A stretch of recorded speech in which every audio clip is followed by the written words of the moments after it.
In this video, we are continuing with the spheres. Now here, a vessel is in the form of an inverted cone. Alright, so we have a vessel which is in form of the inverted cone like this. Okay. Its height is 11 centimeters. Fine. Height of the cone is 11 centimeters. And the radius of the top, which is open, is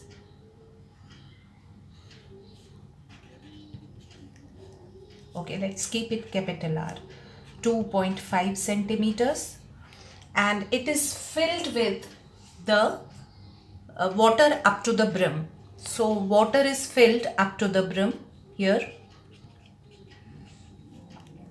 When lead shots, each of which is a sphere of radius 0.25 centimeters. So some lead shots are put inside this, and the radius of each lead shot is 0.25, that is 25 upon 100, 25 fours are, so R is equal to 1/4 centimeters.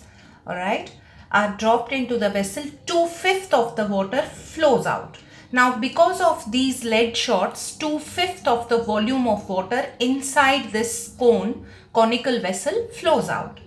Does that mean the volume of these spheres is equal to the volume of the water flowing out? Right? Now he wants you to find the number of lead shots dropped into the vessel. Now we know how to calculate the number of lead shots. We calculate it as the volume of water inside the vessel. Here we don't have to take into consideration the entire volume of this conical vessel.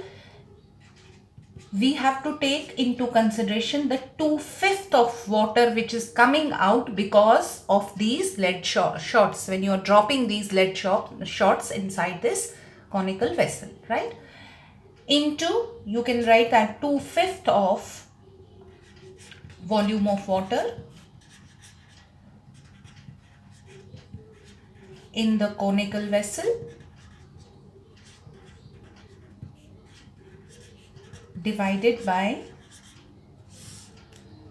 volume of, here volume of, okay, I have written 2/5, divided by volume of one lead shot, right?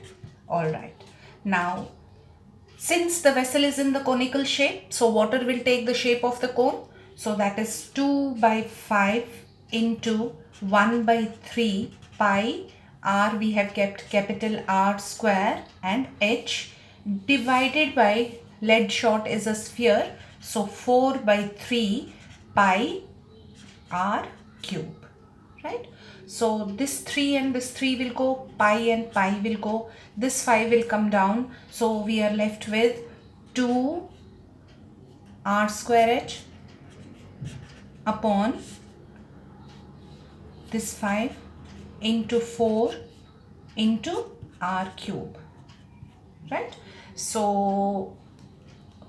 2 2s are, so finally you have R square H upon 10 R cube, 5 2s are 10. Now let's substitute the values. We have 25 upon 10 into 25 upon 10, and height is 11, divided by 10 into 1/4 into 1/4 into 1/4. So what will happen is that 25 into 25 into 11, and these 3 4s will come here, 4 into 4 into 4, and in the denominator we have 3 10s, 10 into 10 into 10, and what else? Nothing, right? This is what we have in the denominator now into this one. Okay, so 5 5s are, 5 2s are, 5 5s are, 5 2s are, so 2 2s are 4 and 1 4 will go, and 5 2s are, so 2 2s are 4. So we have now 4 2s are 8, so 55 into 8, 8 5s are 40, 4 carry, 8 5s are 40, 44. So 440 shots you can drop here. Then 2/5 of the volume of water will come out. Next one.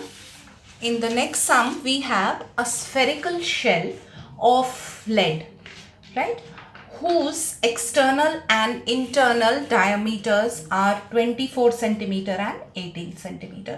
So let's first understand what is this shell. A shell is the hollow sphere, right? So this is not a solid sphere, this is a shell. It has the internal radius as well as external radius. So its internal radius is external radius is 24 centimeters and internal radius, we will keep it as R, is how much? 18 centimeters. Fine. Now it is melted and recast into a right circular cylinder. So we are melting it and recasting into a right circular cylinder where height and the radius are at right angles. 37 centimeter. Height of this cylinder is 37 centimeter. Find the diameter of the base of the cylinder. That means we have to first calculate the radius and then double that in order to calculate the diameter of this cylinder. Now, simple. We know that when we are going to melt this, the entire volume will be used in creating this cylinder, right? So, can we write volume of shell is equal to, spherical shell is equal to volume of the cylinder, right? Let's not keep this R because we have already kept R here. Let's keep it P, right? So we will find P, then 2P will be equal to our D. Now, how do we calculate the volume of this shell? We calculate it as external volume minus internal volume, right, equal to volume of the cylinder. So let's write the formulas now.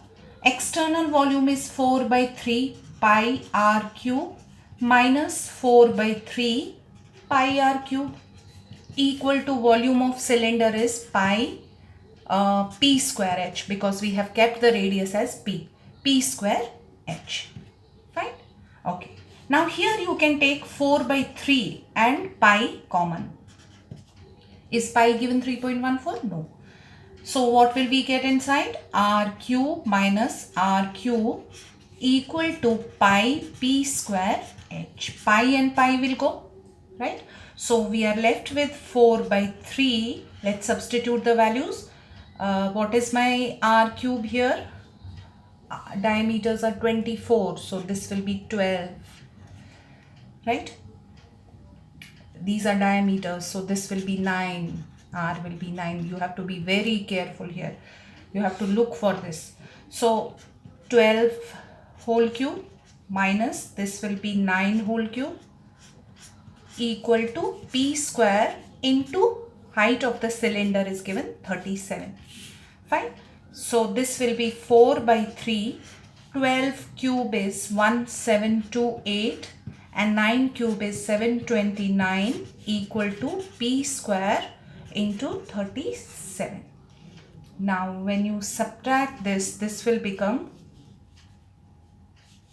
999 into 4 upon 3 into 37 equal to p square, right? 37 27s are 999, 3 9s are. So now your p square is equal to 9 into 4. So your p square is equal to 3 into 2 whole square. Square and square will go. P is equal to 6 centimeters. So you can calculate your diameter as 6 into 2. So diameter of this cylinder will be 12 centimeters.